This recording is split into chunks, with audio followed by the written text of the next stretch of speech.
ഈ ഉള്ളിവടയും കടിച്ച് ഇങ്ങനെ ബസ്സിലിരിക്കുന്ന സമയത്ത് ഞാൻ സ്വപ്നത്തിൽ പോലും വിചാരിച്ചിട്ടില്ല വീട്ടിൽ കയറി ചെല്ലുമ്പോൾ ഇതുപോലൊരവസ്ഥയാവുമെന്ന്. എന്താ അമ്മ വീടാണോ അത് ചവിട്ടേനോ?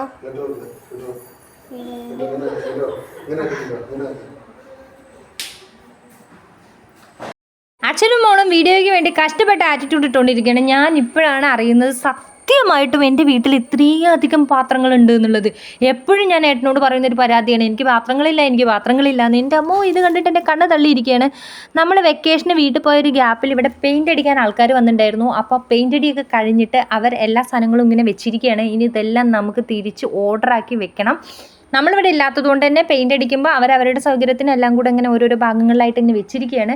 എൻ്റെ ബുക്കുകളാണ് ഈ ഇരിക്കുന്നത് മൊത്തം. ഈ വീട്ടിൽ ഇനി ഒരു സാധനവും ഒരു സ്ഥലത്തും ഇരിക്കുന്നില്ല, എല്ലാം കെട്ടിപ്പൂട്ടി ഏകദേശം ഈ ഒരു അവസ്ഥയിലാണ്. എന്ത് ചെയ്യണമെന്ന് എനിക്കറിയില്ല. നമ്മൾ വന്ന് കയറിയ സമയം എന്ന് പറഞ്ഞാൽ ഒരു 12:30 1 മണി നേരമാണ്. ഉച്ചയ്ക്കാണ് വീട്ടിൽ നിന്ന് പോകുന്നുണ്ടായിരുന്നത്. കാർ എടുക്കാതെ വന്നതുകൊണ്ട് തന്നെ നമ്മൾ ഒത്തിരി നേരം വൈകിട്ടാണ് വന്നത്. പിന്നെ ഈ വെക്കേഷനൊക്കെ ആയതുകൊണ്ട് നല്ല ട്രാഫിക് ബ്ലോക്കും കാര്യങ്ങളൊക്കെ ഉണ്ടായിരുന്നു. എൻ്റെ അടുക്കള നല്ല അടിപൊളിയാക്കി തന്നിട്ടുണ്ട് കേട്ടോ. കുറച്ചധികം പരിതാപകരമായ അവസ്ഥയിലായിരുന്നു അടുക്കള ഉണ്ടായിരുന്നത്. അടുക്കളേനെ നല്ലൊരു ഉഷാറാക്കി കിട്ടിയതിൻ്റെ സന്തോഷം എനിക്കുണ്ട്. ഓഫ് കോഴ്സ് എനിക്ക് സന്തോഷമുണ്ട്, വീട് മൊത്തം പെയിൻ്റ് അടിച്ചപ്പോൾ എനിക്ക് സന്തോഷമുണ്ട്. പക്ഷേ നമ്മൾ കയറി വന്ന സമയവും കാലവും ഒക്കെ വെച്ച് നോക്കുമ്പോൾ എനിക്ക് വയ്യ. എനിക്ക് രാവിലെ നേരം വിളിച്ചാവണ്ട എന്നുള്ളൊരവസ്ഥയിലാണ് ഞാൻ നിൽക്കുന്നത്. കൂടും കീലും എല്ലാവരും എന്നെ പൊങ്കാല ഇട്ടുകൊണ്ടിരിക്കുകയാണ് കേട്ടോ. എനിക്ക് എന്തിനാണ് ഇത്രയധികം പാത്രമൊന്നും സത്യമായിട്ട് എനിക്കറിയാൻ പാടില്ല. എനിക്കറിയില്ല ഇതൊക്കെ എൻ്റെ പാത്രമാണോ, എനിക്കറിയാൻ പാടില്ല. ഇനി എന്താ ചെയ്യാന്നുള്ള അറിയില്ല. അപ്പോൾ ബാക്കി വിശേഷങ്ങളൊക്കെ ആയിട്ട് നമുക്ക് തുടരെ വീഡിയോസിൽ കാണാം. അപ്പോൾ അത്രയേ ഉള്ളൂ. ടാറ്റാ.